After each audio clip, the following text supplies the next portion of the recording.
हमीरपुर पहुंचे पूर्व केंद्रीय मंत्री एवं सांसद अनुराग सिंह ठाकुर ने सुखू सरकार पर जमकर निशाना साधा है। अनुराग ठाकुर ने आरोप लगाते हुए कहा कि कांग्रेस सरकार में हर वर्ग का उत्पीड़न ही हुआ है। अनुराग ठाकुर ने कहा कि हिमाचल प्रदेश में ऐसा दिन पहले कभी नहीं देखा कि 3 तारीख होने पर भी कर्मचारियों को तनख्वाह नहीं मिली हो। अनुराग सिंह ठाकुर ने कहा कि सरकारी कर्मचारी अपनी तनख्वाह का इंतजार कर रहे हैं, लेकिन राजनीतिक नियुक्तियों वाले व्यक्तियों की लाखों में वेतन दिए जा रहे हैं। प्रदेश सरकार के हाथ से सारी व्यवस्था निकलती जा रही है। यहाँ मित्रों और बड़े पदों पर नियुक्त किए गए हैं। उन्होंने तंज कसते हुए कहा कि लोगों को वेतन देने के लिए सरकार के पास पैसा है, लेकिन कर्मचारियों के लिए उनके हाथ खाली हैं।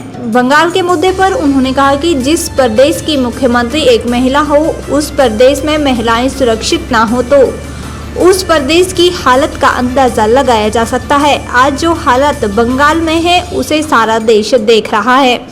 महिलाओं और बेटियों को न्याय दिलाने के लिए अगर सड़कों पर उतरना पड़े तो इससे बड़ा दुर्भाग्य इस देश में और कोई नहीं हो सकता है।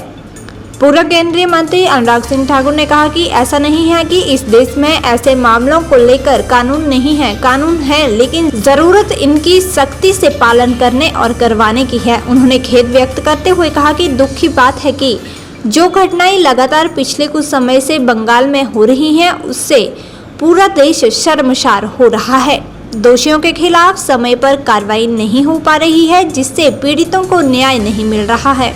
वहीं अनुराग सिंह ठाकुर ने हरियाणा विधानसभा चुनावों से पूर्व कांग्रेस व आम आदमी पार्टी गठबंधन को लेकर कहा कि देश में बाकी जगहों पर भी कांग्रेस के गठबंधन हारे हैं और हरियाणा में भी गठबंधन होने पर बुरी तरह कांग्रेस हारेगी।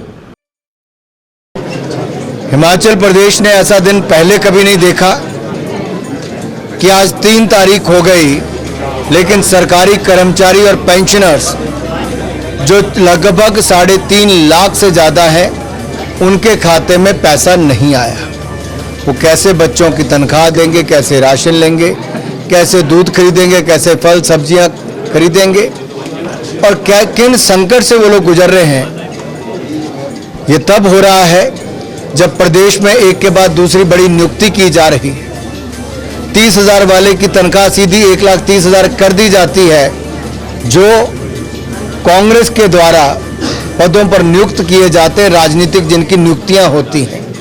लेकिन जो सरकारी कर्मचारी अधिकारी हैं, वो अपनी तनख्वाह के लिए भी इंतजार कर रहे हैं। जिनकी राजनीतिक नियुक्ति होती है, उनके लिए बड़ी गाड़ी, बड़ी बंगला और बड़ी ऐशो आराम की सुविधाएं दी जा रही।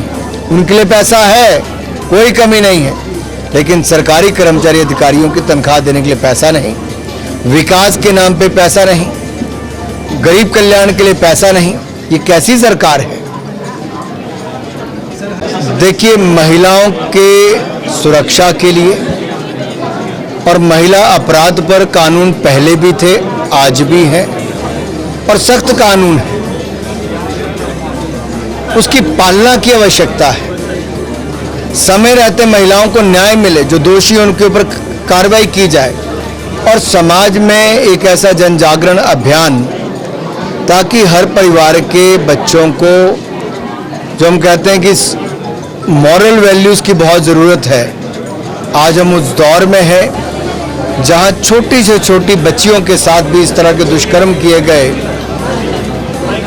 और उनको न्याय दिलाने के लिए भी सड़कों पर उतरना पड़ता है। इससे बड़ा दुर्भाग्य क्या होगा? आज से कुछ साल पहले ममता बनर्जी जी ने कहा था कि मैं डॉक्टरों को सुरक्षा दूंगी, डॉक्टरों को तो सुरक्षा मिली नहीं।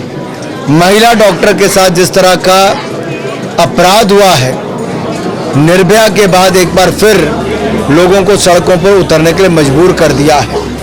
पश्चिम बंगाल में चुनावों के बाद महिलाओं के ऊपर अत्याचार हुआ था, घर छोड़कर भागने के लिए मजबूर कर दिया था। तब भी वाइड रिपोर्टिंग ये आप सबने की थी। संदेश खाली से जो संदेश पूरे देश भर में पश्चिम बंगाल का गया, वो भी ये गया था कि महिलाएं पश्चिम बंगाल में सुरक्षित नहीं हैं। और एक बार फिर एक घटना ने पश्चिम बंगाल पे दिखा दिया कि एक महिला मुख्यमंत्री के रहते हुए भी महिलाएं सुरक्षित नहीं है। इससे बड़ा दुर्भाग्य क्या होगा?